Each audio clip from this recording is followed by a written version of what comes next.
الحمد للہ وحدہ والصلاة والسلام علی من لا نبی بعد۔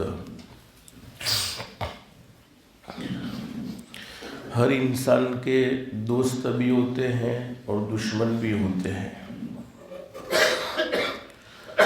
دشمن کو پہچاننا بہت مشکل ہے، البتہ دوست کو پہچاننا بہت آسان ہے۔ کبھی کبھی ایسا بھی ہوتا ہے کہ دشمن دوست کی شکل میں بھی ہوتا ہے، اور کبھی ہماری سوچ غلط بھی ہو سکتی ہے کہ کسی کو ہم اپنا دوست سمجھتے ہو لیکن حقیقت میں وہ ہمارا دشمن ہو، اور کبھی ایسا بھی ہوتا ہے کہ کسی کو ہم اپنا دشمن سمجھتے ہیں لیکن حقیقت میں وہ ہمارا خیر خواہ ہے۔ تو ہماری سوچ غلط بھی ہو سکتی ہے، صحیح بھی ہو سکتی ہے، لیکن پیدا کرنے والے اللہ کا فیصلہ بولو غلط ہو سکتا نہیں ہے۔ قرآن کریم میں اللہ رب العالمین ہمیں اپنے دشمن سے واقف کرتے ہیں۔ ان الشیطان للانسان عدو مبین، شیطان انسان کا کھلا ہوا دشمن۔ اور قرآن کریم کے دوسرے مقام پر اللہ فرماتے ہیں شیطان تمہارا دشمن ہے، تم بھی اس سے دوستی نہ کرو بلکہ اس کو دشمن سمجھو۔ دشمن کی سب سے پہلی کوشش تو یہ ہوتی ہے، یعنی شیطان کی سب سے پہلی کوشش تو یہ ہوتی ہے کہ کوئی اللہ کا بندہ نیک عمل نہ کرنے پائے، چونکہ اس کی تو کوشش ہی یہی ہے کہ حضرت آدم علیہ السلام کی اولاد کو جہنم کی طرف دھکیلنا۔ البتہ اللہ نے اس کو وہ قدرت نہیں دے رکھی ہے کہ وہ کسی کو ڈنڈے مار کر یہ کہے کہ فلانا گناہ کر ورنہ تیری ٹانگیں توڑ دوں گا، ورنہ تیرے ہاتھ توڑ دوں گا، نہیں، بس وہ اپنا کام صرف وسوسوں سے کرتا ہے۔ اسی لیے تو حدیث شریف میں حضرت اقدس نبی کریم صلی اللہ علیہ وسلم نے شیطان سے پناہ مانگنے کو فرمایا، اور حضور صلی اللہ علیہ وسلم نے ارشاد فرمایا جب تمہارے دل میں کوئی گناہ کا خیال پیدا ہو جائے تو فوراً پڑھ لو اعوذ باللہ من الشیطان الرجیم یا لا حول ولا قوت الا باللہ العلی العظیم۔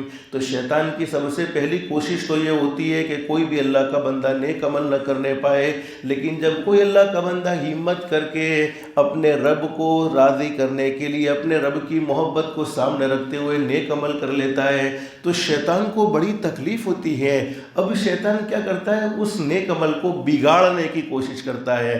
رمضان کے مہینے میں تو چونکہ شیطان قید ہو گئے، ابھی عید کا چاند نظر آئے گا نہیں کہ شیطان آزاد ہوگا نہیں، یعنی عید کا چاند نظر آتے ہی شیطان آزاد ہو جائے گا۔ پھر وہ شیطان اپنے جگری دوستوں کو تلاش کرے گا جن کے ساتھ اس نے 11 مہینے اپنا وقت گزارا ہے، جن کو گناہ کروائے ہیں، اللہ کی نافرمانیوں میں مبتلا کیا ہے۔ تو شیطان کی پوری یہ کوشش رہے گی چلو رمضان کے مہینے میں تو میں قید ہو گیا تھا، اب شوال کا چاند نظر آیا، مجھے آزاد کر دیا گیا ہے، تو اب میں ان آزادی کے دنوں میں جتنے نیک اعمال اس نے کیے ہیں تمام کے تمام نیک اعمال اس کے برباد کروا دیے جائے۔ تو میرے پیارو، آج کی رات عید کی رات ہوگی جس کو حدیث شریف میں لیلۃ الجائزہ کہا گیا ہے، انعام کی رات کہا گیا ہے۔ تو کہیں ایسا نہ ہو کہ شیطان کے بہکاوے میں آ کر ہم اپنی تراویح کو برباد کر ڈالیں، ہم اپنے روزوں کو برباد کر ڈالیں، تراویح کا ثواب ہم ختم کر دیوے، روزوں کا ثواب ہم ختم کر دیوے۔ حدیث شریف میں فرمایا نبی کریم صلی اللہ علیہ وسلم نے عید کی رات کو انعام کی رات سے پکارا گیا ہے۔ اس رات میں اللہ رب العالمین کی طرف سے اپنے بندوں کو انعام دیا جاتا ہے، اس لیے بندوں کو بھی اس رات کی بے حد قدر کرنا چاہیے۔ بہت سے لوگ اس رات کی ناقدری کرتے ہیں۔ قدر کرنے کا کیا مطلب ہے کہ اس رات میں بھی اللہ کو ناراض کرنے والا کوئی کام نہیں ہونا چاہیے، عبادت میں رات گزارنی چاہیے۔ عبادت میں رات گزارنے کا مطلب یہ ہے کچھ نہ کر سکو عشاء کی نماز جماعت کے ساتھ پڑھ لو، فجر کی نماز کی نیت کر کے سو جاؤ، بیچ میں کوئی اللہ کی نافرمانی نہیں ہوئی تو سمجھو کہ پوری رات اس کی عبادت میں شمار ہو گئی۔ تو اس رات کی بے حد قدر کرنا چاہیے اور اس رات کو بھی وصول کرنا چاہیے۔ حالانکہ یہ رات بھی خصوصیت سے عبادت میں مشغول رہنے کی ہے۔ نبی کریم صلی اللہ علیہ وسلم نے ارشاد فرمایا جو شخص ثواب کی نیت کر کے دونوں عیدوں میں یعنی دونوں عیدوں کی راتوں میں جاگے اور عبادت میں مشغول رہے، اس کا دل اس دن نہیں مرے گا جس دن سب کے دل مر جائیں گے، یعنی فتنے اور فساد کے وقت جب لوگوں کے قلوب یعنی لوگوں کے دل مر جائیں گے، اس وقت اس کا دل زندہ رہے گا۔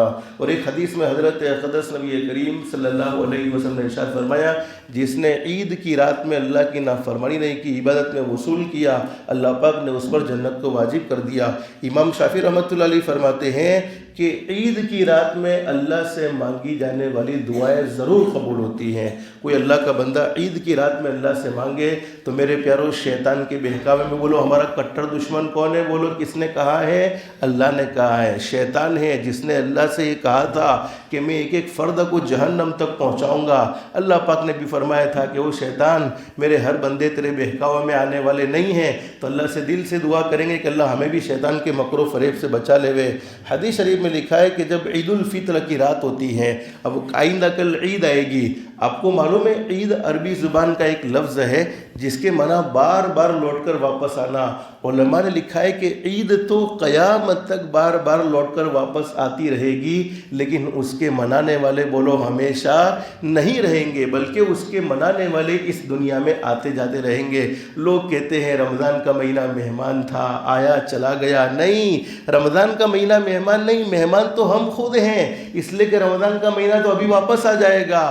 آئندہ رمضان میں ہمارے رہنے کی کوئی گارنٹی بولو نہیں ہے، تو رمضان کا مہینہ مہمان نہیں ہے، مہمان ہم خود ہیں۔ پتہ نہیں آئندہ رمضان میں ہم ہوں گے یا نہیں ہوں گے۔ بہرحال رمضان کا مہینہ اللہ پاک نے ہمیں عطا فرمایا، بس اللہ سے دل سے دعا کر لو، کوتاہیاں ہو گئی ہے اللہ پاک ہم سب کو معاف فرما دے وے، اور ہمارے آقا تاجدار مدینہ محمد الرسول اللہ صلی اللہ علیہ وسلم کی اس دعا کا اہتمام کرو۔ ہمارے نبی نے اللہ سے مانگا کہ اللہ یہ رمضان کا مہینہ میرا آخری رمضان نہ ہو، آئندہ مجھے پھر موقع عطا فرما دینا، اور اگر تو نے یہ فیصلہ کر لیا ہے کہ یہ رمضان کا مہینہ میرا آخری رمضان ہے تو اللہ تو مجھے ان لوگوں میں شامل فرما دینا جن پر تو نے رحم کر لیا۔ تو اب کچھ چند گنے چنے گھنٹے باقی رہ گئے ہیں، دن بھی نہیں کہہ سکتے، اب گھنٹے ہیں، دن تو شروع ہو گیا۔ تو ایک دعا کا خاص طور پر اہتمام آج استحضار کے ساتھ، رب اغفر وارحم وانت خیر الراحمین، رب اغفر وارحم وانت خیر الراحمین۔ الہ العالمین میں تو بہت کمزور تھا، تو نے رمضان کا مہینہ عطا فرمایا، جیسی قدردانی کرنی چاہیے تھی ویسی نہیں کی ہے مولا، تو معاف کرنے والا ہے۔ بڑے بڑے گناہوں کو، بڑے بڑے گنہگاروں کو، اور بڑے بڑے گنہگاروں کے بڑے بڑے گناہوں کو تو نے معاف کر دیا ہے مولا، میں بھی تجھ سے معافی مانگتا ہوں۔ رب اغفر مولا وارحم، تو نے پیدا بھی مجھے کمزور کیا ہے، مجھ پر رحم فرما دے۔ وَأَنْتَ خَيْرُ الرَّاحِمِينَ، رحم کرنے والوں میں سب سے اچھا رحم کرنے والا تو ہی ہے۔ اس استدار کے ساتھ آج پورے دن اس دعا کو چلتے پھرتے اٹھتے بیٹھتے پڑھنے کا اہتمام کرے۔ اللہ سے دل سے دعا ہے کہ اللہ پاک ہمیں معافی کا پروانہ دے دیں گے۔ تو حدیث شریف میں لکھا ہے کہ جب عید الفطر کی رات ہوتی ہے تو اس کا نام آسمانوں پر لیلۃ الجائزہ یعنی انعام کی رات سے لیا جاتا ہے۔ اور جب عید کی صبح ہوتی ہے تو اللہ رب العالمین فرشتوں کو تمام شہروں میں بھیج دیتے ہیں، اور وہ زمین پر اتر کر تمام گلیوں کے راستوں کے کناروں پر کھڑے ہو جاتے ہیں، اور ایسی آواز ہے جس کو جنات اور انسان کے علاوہ ہر مخلوق سنتی ہے، پکار کر کہتے ہیں، فرشتے پکارتے ہیں، اے نبی کریم صلی اللہ علیہ وسلم کی امت، اے محمد رسول اللہ صلی اللہ علیہ وسلم کی امت، اس کریم رب کی بارگاہ کی طرف چلو جو بہت زیادہ عطا کرنے والا ہے، بڑے بڑے قصوروں کو، بڑے بڑے گناہوں کو معاف کرنے والا ہے۔ پھر جب لوگ عیدگاہ کی طرف نکلتے ہیں تو اللہ رب العالمین فرشتوں سے دریافت فرماتے ہیں کیا بدلہ ہے اس مزدور کا جو اپنا کام پورا کر چکا ہے؟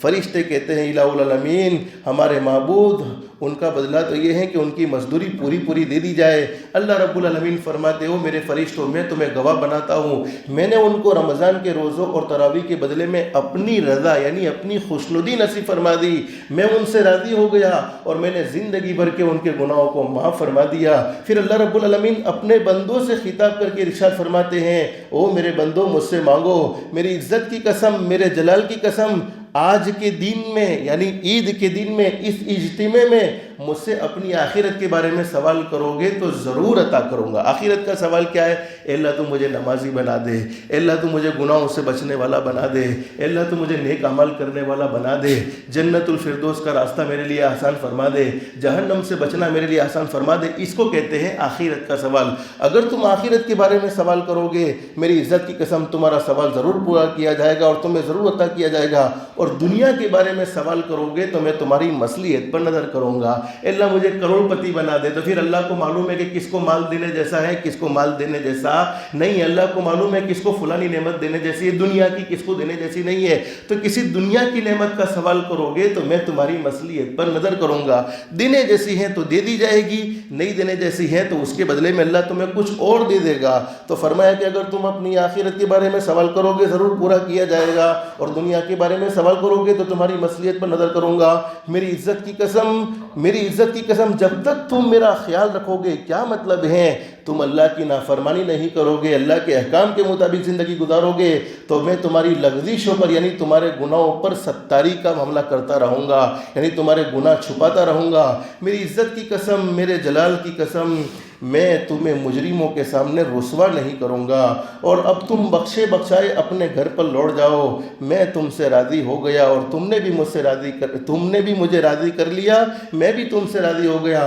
فرشتے اس اجر و ثواب کو، اس بدلے کو دیکھ کر جھوم جاتے ہیں جو اس امت محمدیہ کو عید کے دن عطا کیا جاتا ہے۔ بس اللہ پاک ہمیں بھی ان لوگوں میں شامل فرما دے جن پر اللہ نے رحم کر لیا۔ تو میرے پیاروں، بس آج کی مجلس کا آج جتنے ہم نے سلسلے اللہ کے فضل و کرم سے سنے ہیں، اللہ سب سے پہلے مجھے پھر آپ کو عمل کی توفیق نصیب فرمائے۔ لیکن ایک حدیث میں حضرت اقدس نبی کریم صلی اللہ علیہ وسلم نے بڑی زبردست بات بیان فرمائی۔